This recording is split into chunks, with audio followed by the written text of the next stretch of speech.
Hello, everybody. Max and Max Models here with Eric from Celebrating Vintage Model Kits. And Eric, you're out in California, right? Yes, yes. Howdy, Max. Thanks for the opportunity to chat with you. Oh, Appreciate look, glad to do it. I've been enjoying your work you've been doing, and I brought some models for us to talk about too. it. All right, sounds great. Well, tell us a little about you. Well, you're one of the inspirations for me starting the channel. I had started watching some of Mike Machot's videos, and that segued me to getting connected with some of yours, particularly the histories of the manufacturers series that you're doing, which are fantastic. Uh, you can find out stuff about Airfix and Revell, but when you want to find out history of like Entex, Oh, good good luck. one. Yeah, Yeah, researching those is so much fun. yeah, yeah. So especially some of the foreign kit companies, and a few of the smaller companies that disappeared by the mid '60s. Finding information about those is extremely difficult. So your channel, was definitely an inspiration. Seeing the builds that you were doing and the viewer build videos and stuff. Really enjoyed that. So that segued me into trying to find more videos on vintage kits, and there just wasn't a whole lot out there. There's a lot of stuff on modern stuff, but it didn't seem like there was a whole lot of stuff, kind of, archiving, the historical kits of the, 40s, 50s, 60s. And so I thought, I've got a bunch of these, why not give it a try? So, just kind of on a lark, I, started making a video of what was it the Aurora F-105 was the first one I Mhm. did. And, it wasn't too difficult to do. I was quite surprised how easy it was to post it and get stuff up there. And, after, my friends and family had subscribed and watched, it started getting viewed by people. So, here we are. You just celebrated 1 year of the channel being up on Friday, and we have 1,500 subscribers and just shy of 200,000 views, which completely blows me away. This was just a little fun thing to do. Yeah, and here we are, a year later with a following of people, and the stuff I didn't expect was the connections with people. Um, other modelers who enjoy this kind of stuff, the positive, comments and the stories of how they got into modeling and the connections with their fathers and their grandfathers. And there's a lot of guys out there with a ton of knowledge about, kits and the planes, the subject matter as well. And, uh, it's great. It's a great community that's developed, around this. And so I'm very, very happy that I got involved with this. And, now I'm doing a video with you. So, I know exactly what you mean. I'm still flabbergasted. But you know what's happened, I think, is we sadly the group of us who built in the 60s, 70s, and in some case the 50s, or a lot of us are aging out. We've lost some people, and it was our childhood, our youth, of we attach a lot of great memories to it. And now, as we get older, people pay for nostalgia. As mhm. Don Draper said in Mad Men, nostalgia, it's delicate but potent. Nostalgia. It's delicate, but potent. Yeah, And, absolutely. I'm currently working on one for Red Star Models, which they only put out 4 kits of their own. And it turns out they were an offshoot of Frog, and the whole thing's turned to a nightmare. And you start off, I'm just going to do this little 5-minute video on this company Hmm. that put out 4 kits Yep. out of England, and then you find out, oh, they were part of the was a big Dumby Combi, the big DCM or whatever DMC, the Yeah. big British company that owned Triang, and they Yeah. were part of Rovex, which was part of No, which you contracted Novo, and Yeah. Novo was dealing with Novo export out of Russia, and you're like, where did all this come from? Yeah, yeah, Oh, the Russians yeah, didn't pay for the molds; they didn't have the cash, and this little 5 minute video on four company made four kits, which were yeah. actually frog molds, but that they just went on this journey that is right. I mean, it's harder to follow than Game of Thrones as to who's what and who's married to who, and but Yeah, you need one of those like conspiracy theory maps with the little string going to here and there. well, it Here's involves the Russians and Novo, so it's yeah, and I always the did. Russians. I actually did. In fact, after doing the research, I went and rechanged the icon on my Novo video. Uh-huh. Because my even though I put in the comment section that it was a British company, which it was, my Uh-huh. opening comment was it was a Russian company. Novo was a British company, Novo Exports was Russian, Yeah. and how they were swapping molds and I wound up. I kid you not. I wound up today trying to understand the technical aspect of what they said because I had to look up the MPI and MPR values of styrene, Hmm. which are uh, styrene is usually 1 to 25 MPRs slash 10 G10, which means it's measured between if under a certain temperature and a certain pressure, it'll do 1 to 25 grams of plastic into a mold of a certain size and a certain diameter every 10 minutes. Hmm. The kit models have to have way up there. We have very high level styrene that's at 35. It's got to run like water. Okay. Yeah. Well, the Russian crap ran at like 4. So they're basically trying to push molasses through a hypodermic, and which explains why the Novo kits were so. Despite and it just went all these problems they had with a low quality of everything, Yeah. and yet they were selling hundreds of thousands of them. Oh yeah. And it's all these side stories that you're not really even sure if they're part of your video, but they're so cool. Like, oh look, they had 105,000 boxes for the I think it was the Fokker D21, Uh-huh. but because the Finns had used it on the back of the box, they put the Finnish markings, and the Russians considered the Finns to be fascist because they Oh beat yeah. fighting over the Karelian Peninsula. They were like, no, so they had to print 140,000 new box bottoms. No man. Yeah, that kind of, and you're like, you can't make this up. Anytime you're dealing with the Russians, the story is bound to be, shall we say, interesting. British on one end, Russians on the other. It's not going Yeah. to be simple. What's interesting is as there's now this nostalgia, I think, for the Novo issues of the kit Absolutely are. because I've seen a couple of the I forget who it is, one of the Eastern European makers who got a hold of the molds. I mean Mhm. who hasn't had frog molds? But one of those guys, they're reissuing the boxes to look just like the 1970s Novo boxes. Counterfeiting Novo has become a thing. And he actually talks about this. This article was written in the late 80s, and he Uh, talks about how the Russians have a flair for weird colored styrene. uh, So if you open the box and the thing's purple, it's a knockoff, but it's out of the same mold, yeah, and they made a copy of the box. So is it a Novo or is it not a Novo? Yeah, it's a Novo kit. Just Novo was long gone when it was shot. But you're right, they're still doing it today. Some of the molds disappeared. Uh, the Red Star molds never went to Russia. And that in itself, I'll get into the video, is just a bizarre story. The Russians wouldn't take certain aircraft because they wouldn't do any Messerschmitts, anything German or Japanese or Italian because they considered them fascist. Uh, yeah, and then they would kick back a lot of the box art. It was just a nightmare working with them. They're very mercurial, they would yeah. change their mind. So I didn't mean to get off onto that. I just got done researching, is why it's all fresh in my mind. So Well, could back, be, uh, could be, so tell me a little bit about you, whatever you wish the world to know. yeah. Well, I got started in model kit building, because of my dad. He was born during World War II in '44, so he grew up initially with solid wood stuff and the beginnings of plastic.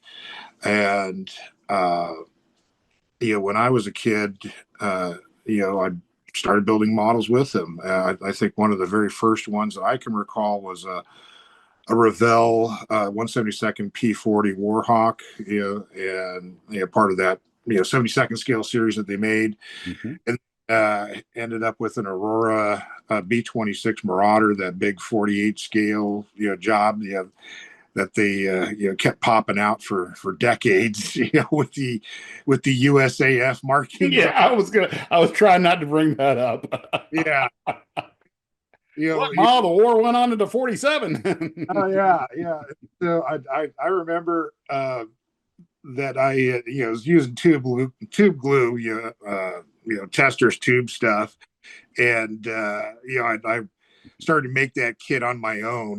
I'm like, oh, I made one P40, I can make this now. So I started making that B-26 on my own, and man, I got glue everywhere, and all the clear pieces got all kinds of glue on them, so they were all frosted up and everything, and there's fingerprints and all that. So my dad rescued it by painting all the clear parts silver, and then painting the framework on it and stuff. And once it was all done, it wasn't a bad looking kit. I mean, it was a good, hard, solid model, so you could run around the house and play with it, and not have to worry about it too much. And so just started building from there. And living in Southern California, I had the advantage of having some of the world famous hobby shops around here. Brookhurst Hobbies, I was going to when I was a kid. Military Hobbies, those were my main staples. And Brookhurst, I mean, you could get anything from around the world was at Brookhurst. And so I was very fortunate in that respect.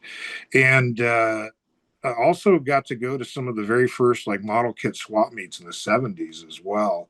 One of them, I just went to last weekend. It's been running continuously since late 70s. Where's that at?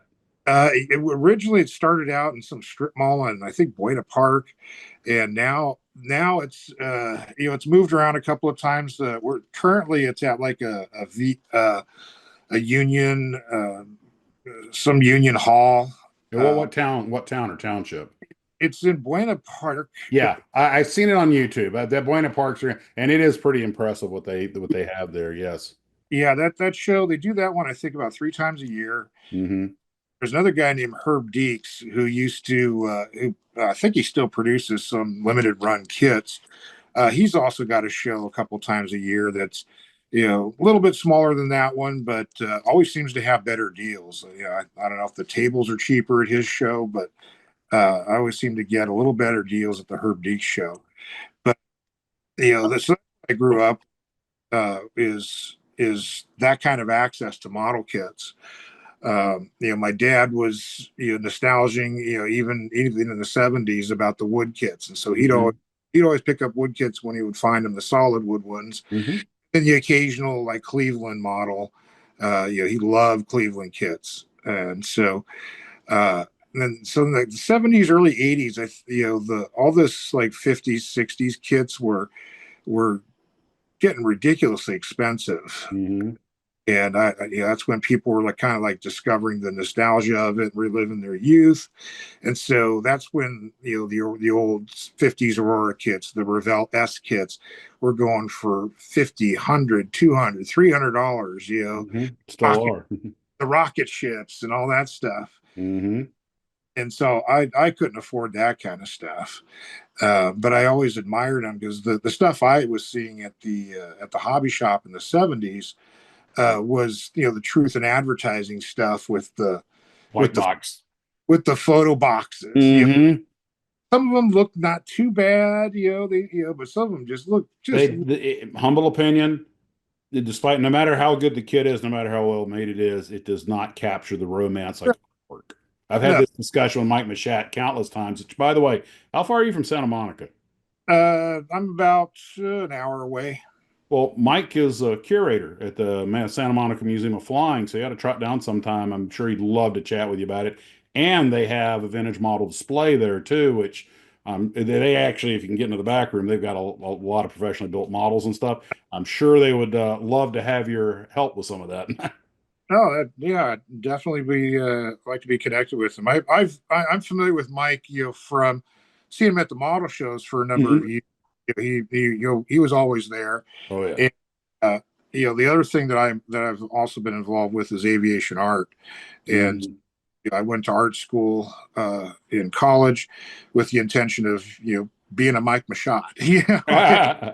And got involved with the American Society of Aviation artists, and went to some of their events and stuff, and took some paintings and got judged and all that stuff. With Michaud and Cadera, Cadera. Keith Ferris, Bill Phillips. A lot of the greats, were going there, and but some other life, decisions and changes, wife and kids kind of took me in a different direction. So didn't end up making a career out of that, but I've still got some paintings around here somewhere, and I think I might be getting back into doing it again. I painted a lot of, I painted some bomber jacket backs as well, like Noah's Art and stuff. Hmm. So I think I might be getting back into that a little bit pretty soon here too. So that's my connections with him. And Craig, of course, Craig was at those shows quite often as well too. And I think I just did a video on a box that had a box for Craig that was like a tribute box. It was one of his paintings of a DC-3 that was made up to look like an old Revell box, a kit that didn't exist. Hmm. I love those what if boxes. Yeah, but it's gorgeous. I think Craig's work was some of the best of all the aviation artists. Craig was spectacular, man. Yeah, his stuff was beautiful, absolutely beautiful. I was blessed. Mike gave me a small kit that I have right here. I'll never build it from Craig's collection. And sadly, I never got to meet him, but he was also an airline pilot. I just retired as an airline pilot. And I know for a fact, I guarantee you, if you, me, Mike, and Craig sat in a room together, I mean, you might as well, just roll some food and water in because we're not coming out. So Yeah, I tried to make a couple of the meats that you guys that Mike and you guys did at the the Proud Bird. at the Proud Bird. I'd like find out like 3 hours after it had finished. I'm like, Uh, man, could have been well, there. have you been to JD Hobbies in Yeah, San Pedro? yeah. I'm going to be down there in October probably. I think they're going to have a shindig because they're hitting their 25th anniversary. And there are two hobby. I mean, there are a lot of great hobby shops, and I love when people send me pictures from their local hobby shop. But JD Hobbies on the West Coast, and here in our town we have the Humble Hurricane Hobbies, which I feel extremely blessed to live 3 miles away from. Ian's a great guy who runs it. Lou, who runs JD Hobbies, a great guy. He'll wheel and deal with you. I almost fainted when I went to JD Hobbies. I mean, that was, as I told Mike, we're mining for memories here. I mean, Yeah. good Lord. Overload at JD's. And you got Burbank also, which is another great one. Yeah. And I got Mike took me there, and that was again just in fact, Mike and I, being Mike and I, we started looking at all the digital box art and lamenting, that by God, there's no brush strokes on this. This isn't box art. This is from a soulless computer. Yeah. I mean, it's better than a photograph, but it's still, Yeah. it's just, it's lacking something, and not just, the painterliness of the subject, but, the action that was in the stuff from the 50s and 60s, is part of what sold it, Hmm. Oh, no question. you I mean, know, planes going down in flames in the background. I mean, something's happening here, and There's I haven't seen that many orange skies in my life, but God, it makes me want to fly that airplane. yeah, yeah, You're talking about absolutely. going flames and everything, Yeah, you know, I mean, you're not going to get a modern box, with a B-29 going down in flames in the background. Oh, yeah, back in the 70s, they made them start.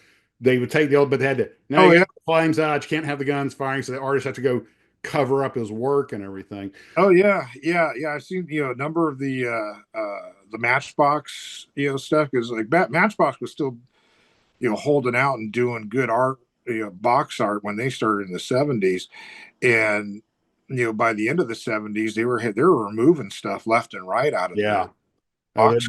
I actually read some articles about that, and I think they were one of the last holdouts. So, Yeah. of the vintage kits, what are the one? What are your favorites, or the ones you really like, or do you just collect whatever comes up, or do you have a genre? Well, I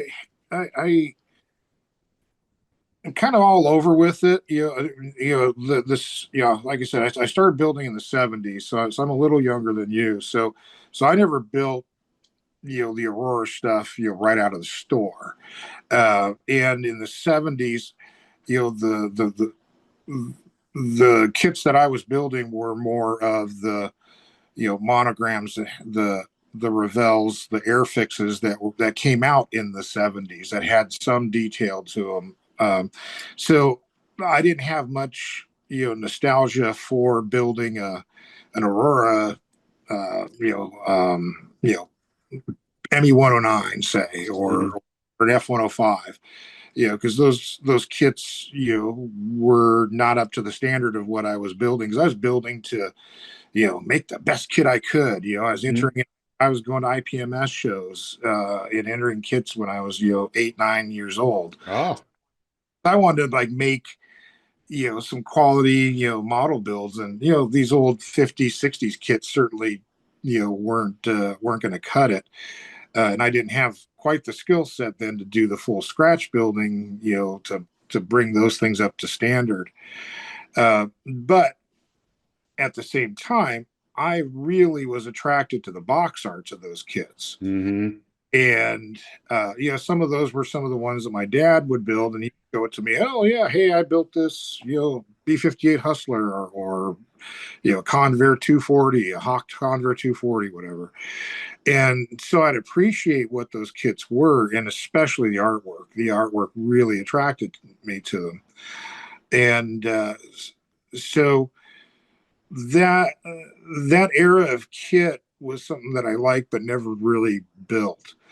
Um, a few years ago, started watching Mike Machot's channel, and his videos, talking about the box art and going into some details of the kits really got me excited about him again. And so after that, then I started looking for him when I was at the shows. I wasn't really building a lot of models for quite a while. COVID, I think, allowed me the opportunity to start building, which I think a lot of guys started getting back into building again thanks to COVID. That's when my channel took off. Yeah, I had yeah, like 1,500 subscribers, which had taken 10 years to accumulate. Probably got 125 views of video. COVID hits. I'm getting 1,500 views, and I at 38. And I'm like, whoa. yeah. I think a lot of industries got harmed by COVID, but I think the model industry, got a shot in the arm for sure. It did. It Yeah. absolutely did. So I started building, again, and got attracted back again to the vintage kits, and then starting to go to the shows again. And when I'd see the kits, I'd pick them up, and really just got intrigued with it, wanted to learn about it, understand the history of modeling. And Hmm. your channel, really, got me inspired as well too, to really understand, where did modeling come from, and really enjoy it for what it was. And so when I get stuff now, you know, uh, I don't spend very much on my kits. A lot of times people will ask me, "Oh, how much do you pay for that?" And I don't want to talk money. How much prices of stuff is, and so Hmm. it's whatever you're wanting to pay for it. But I don't pay very much for my kits. Well, that's Because, the nice thing about the conventions and the swaps is that yeah, you can find deals. A lot of guys, hey, the styrene's not doing me any good back here. $10 in my pocket's better than go take yeah. a model home. And so that's it's kind of whatever I come across. I mean, there's a few kids that I've seen. Hey, that looks kind of neat. I want to get that. Like, when I saw that the Tri Pacer had like the hunter and the puma, and I was like, man, I Even got as a kid, I was like, isn't that a little on the I, yeah. yeah. I Yeah. so I've been looking for a tri-pacer, and of course, once I'm wanting to find one, I haven't found one at any shows in the last 3-4 years, and I'm not going to pay like $40 for it on eBay. That's Mhm. ridiculous. It's just something fun to like look at and go, there's a dead animal in this. In this. The last one of those I had my a friend of my dad's had a Piper Pacer. Uh, So I probably had that tri-pacer 3 or 4 times between me and my brother as kids. And the last one, I reversed the gear on it and stole a tail wheel and made a pacer out of it, which is just a tail wheel version of the tri. Actually, the pacer came first. yeah. So I found a few old kits here, like this Heller. You were working on the Hellcats. I picked up this Uh-huh. Heller. I just grabbed him in from the TARDIS, brought him in here. Well, of course, it's in French naval markings. But I was thinking, you got a company like this. Nate was made by Mania, Uh-huh. and I'm sorry, get the reflection off of it. It was made by Mania, and Mania. I did their history, Uh-huh. and the kit's not terribly complex. I mean, that's pretty much it right there. Yeah. I 70, built, the 72nd scale. yeah, and I was thinking, even a kit like this, because Mania only put out a dozen or 16 kits, not that many, weren't around that long. They sold them to, I want to say Fujimi or REI, Mhm. RE. But I'm thinking, think about what it took to bring this to market. Oh yeah. Somebody had to make a pattern, somebody had to make a mold, and Yeah. which is in itself a year-long process. And I mean, of course, I've got the old Tamiya kit here, but Tamiya was in the business for a long time. Yeah. And speaking of which, a quick side tangent. Lou at JD Hobby just went to Japan and he met Mr. Tamiya, who's Hmm. years old now. I wanted to go with him, but I had to work. Yeah. But the I am always in awe, especially of upstart companies that can bring these things to market. That's just knowing what I know now about what's involved. Even if you bought molds from another company, it's still setting up it. And we were just talking about Novo and Yeah. Red Star, and that's a classic example of, when Frog went out in the mid 70s, it's a classic example of people investing capital, Yeah. try and find a way to keep these things in production. And that is an enormous risk. So my hat is off to people who get into this industry. I think it's about as insane as starting an airline. Well, even like if you go back and look at say like Aurora, I They mean, were already a plastics company, so they kind of Revell and Aurora were already plastics companies, so they kind of had the basics down. but when you know how much it costs to make a tooling, Hmm. how much money and effort is put into the tooling. I mean, they were taking big risks. They were, and Aurora. The Yeah. reason they made the F-90 and the Panther was because they copied the Hawk kits, Yeah. Yeah. which got them in big trouble. I think it was named. I think it was. I want to say it was Ray Haynes was the guy who was pushing that. Yeah. And he wasn't actually an Aurora employee. He worked for the contractor that made their molds, but he was an Yeah. aviation nut. And he was kind of look, and Abe Shikes, who was running Aurora, not an easy guy to get along with. Yeah. Tough little New York businessman. To get that through him and get it into production. And of course, Joe Giammarino was, oh yeah, I love this idea because I hear Joe was kind of a kid at heart, Mr. Aurora. Yeah. But yeah, they probably, I would say the molds probably cost them in 19, God, I forgot what year it was that they started making kit models, late 50s, early 60s. Them molds probably cost them 8 grand a piece. And you pretty much tack a zero on that with inflation today. Oh yeah. That was not a minor investment. Yeah. Yeah. It's you know, uh, and you because we just plastic kits are so ubiquitous now. I mean, they're that's the industry. Mhm. You know that shift going from the wood to the plastic completely changed everything. You know, Yes. you had the wood kits. I mean, even the best wood kits like Strombeckers. The good hardwood. Really pre-carved quite a bit and stuff. I mean, it still took a lot of skill to make those things look remotely decent looking. And then here you go, you got this plastic thing that you can throw together with about 6 pieces and gets Hmm. looks 100 times better than that wood kit with a minimal amount of effort. And so that's what like totally opened it up to kids, and that's what took it off. I mean, what there weren't I don't think there was a lot of adults building plastic model kits in the No, 50s. It no. was all exclusively kids. And I'll tell you, you're not only exactly right, but Monogram took a let's wait and see because they made those Speedy Belts Oh yeah. they made some good wooden kits. Fran, one of our regulars, still collects them and builds them. And he's made some. I'm like, is that a wooden kit? Yeah. Plastic kit from a distance. Like, he does a real good job with it. But Monogram knew that you cannot get a wood lathe to cut like a cowling the way you can stamp one in plastic. But they weren't sure that these weren't a flash in the pan, and they were not a plastics company. No. So they made a nominal investment. As you remember, a lot of their speeders started with just the plastic props and cowlings, the things that were hard to turn on wood, Yeah. and they eased into it, and they never had as big of a catalog. But somebody last night made the comment, Max, I think your live streams turned into a Monogram. Uh, uh, uh, what do you call it? Brain fart here, having a blonde moment. It's turned into basically An homage to Monogram. yeah, let's go with that. I forgot. It's a common word. I can't grab it right now. Forward load not working properly. What's surprising is that the little catalog inserts that they would put in the Oh, Monogram, I've got one right up here.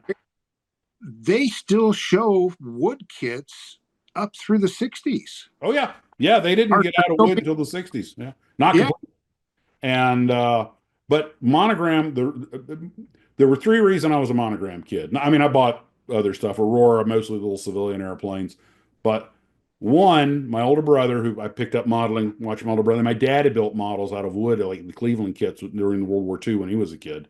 Uh-huh. So I my older brother built plastic kit models, and brothers tend to emulate their older brothers. So that plus I already loved airplanes and tanks and stuff. Secondly, he said something to me, and so did his friends. They said Monogram makes the best models, most detailed for what you're paying for. Revell had a bigger catalog. Aurora had an even bigger catalog, but Aurora was considered even back then kind of cheesy. Yeah. Even as a kid, I knew Lindbergh was like, eh. Although I did like their Stearman, but so that was two. My brother, had the recommendation from my big brother, so that was chiseled in stone. But the other thing is the local stores carried a good selection of Monogram, Oh yeah. which was um, and so, but Yeah. I built everything. Yeah. And the access to kits, of course, has completely changed. I mean, Hmm. I remember going to like the doctor's office, getting a shot, coming home, stopping at the pharmacy to pick up the medication, and I'd get a model kit. Hmm. I was sick, so I'd get a model kit at the pharmacy. Yep. You ain't gonna find no model kits at Walgreens today. Nope. Like, Rexall Drugs in Quincy, Florida, Crouch Rexall Drugs. They had the third best model selection in our town of 10,000 people. oh yeah, Dime store, I forget if it was Croy's or Christo's, had the biggest selection. Then the dime store next to it had the next biggest selection. And then the drugstore, the Rexall Drugs, had the third biggest. And that was my holy trinity on my bicycle before yeah, heading off to the Leaf Theater to watch a John Wayne movie and, have popcorn. yeah. You go, Kmart had a decent, little model section. Sears even had one. Yeah. Um, Woolco, Woolworths. yeah, everybody had stuff, and I've gotten a few messages from some of our viewers from across the pond and down under, talk about getting Airfix kits at the newsstand. I can believe that. Yeah, that they'd pick up the kits at the newsstand. I faintly remember seeing just a small, like 4 or 5 or 6 models, sometimes in convenience stores. Mm-hmm. And not sure how they went about that, but they were there, and it wasn't all of them. It was just a few of them, but yeah, they were a lot more prolific. And now it's a dedicated hobby shop or eBay, and Yeah. of course Michaels, not Michael. Well, Michaels is Most Michaels have gotten rid of them. Hobby Lobby, Yeah, probably a chain store, is probably the best. But yeah. It's surprising, the stuff they do have at Hobby Lobby, not just the kits, it's but the supplies too. I mean, they've got yeah, some good modeling supplies at Hobby Lobby, which they do. nice when you go, oh man, I need some putty. You can go down there and get some Yep. good putty. You get some Tamiya putty there, which is very surprising to me. But uh, the eBay stuff, the challenge with that is like, oh, you'll find something, like you'll find some, Aurora kit for, $14, and you're like, ooh, that's a good deal. But then it's like, $18 to ship it. And Hmm. now you're talking about a $40 kit with tax. Yep. And that's not Yeah. that's worth it anymore. And you remember that was an 89-cent kit at one point. Yeah. Well, we've got about 3 minutes left. So before we go, I'm going to let you talk about whatever you want to talk about for a couple of minutes. And Well, I grabbed a few kits that I thought were some of my favorites. So let me grab them from behind me. This one here, I got that one on the shelf. yeah, Matchbox Buffalo. I don't know what it is about the Buffalo, man, but I just got a hankering for some Buffalo. I've got multiple Buffalo kits, but If I could have an airplane flying to take to air shows, that would be it because there's yeah. none flying anymore. And Well, by the way, Jimmy Thatch said the first one that they came out with, the early model with no armor plate, was oh actually yeah, a dry little airplane. It's when they weighted it down. yeah. It was a great plane until it Had got. longer range than the Wildcat. Oh It yeah, beat it originally beat the Wildcat. yeah, and I was watching Greg's Aviation. What's this called? Does some really good stuff. I think it's Greg something. Oh, Uh, Greg's Airplanes and Automobiles. yeah, him. He I've spoken with Greg. He's a great guy. yeah, Very, very he good did one research. where he was comparing speeds of planes and stuff. And Mhm. he thing where like the Buffalo could dive to like 600 miles an hour. I It was don't work it that there fast, but yeah, he could move. was no limit on dive speed of the Buffalo, and it was like, what? Yeah. Yeah, this is one of my all-time I favorites. have the built one. It was already started, so I didn't have any. I have that on my shelf in my Navy shelf. Yeah, I love the simplicity. Like, it has a big spike on the nose. yeah, it's great, especially the early ones that have that kind of metallic blue plastic. That's it. Yeah, that's one thing that I just I mean, I didn't build any Auroras when I was a kid because I thought they were just garbage because they were just so simple and cheap. But nowadays, man, I love me That's some half the fun. Now, that like that. I just did a video on the Gotha bomber, and man, that burgundy plastic. Oh, yep. I just want. And Trey and Mark from Montana just did two builds on them, and the Uh, old, and they, oh God, Mark they did such beautiful work. yeah, I feel like that's plastic that I would want to eat. It, Yeah, licorice. There you go, baby. The old Boston. Yeah, the Airfix Boston. I mean, it's covered in rivets and stuff, but man, I built a couple of these because it's just a sexy plane to me. It's a great airplane. Yeah, that and then the Hampton. That's an, Oh, that airplane never got the love it should have. It's getting a bit of a rehabilitation with the historians now. yeah, I think I 3 feet wide. I think Airfix just came out with a new mold for one. I think so. It's starting to get some love, or maybe they just reissued it in the classic. But I seem to be Mhm. showing up a little more. Another The SBC3, yeah. the Helldiver. A Helldiver. The first Helldiver.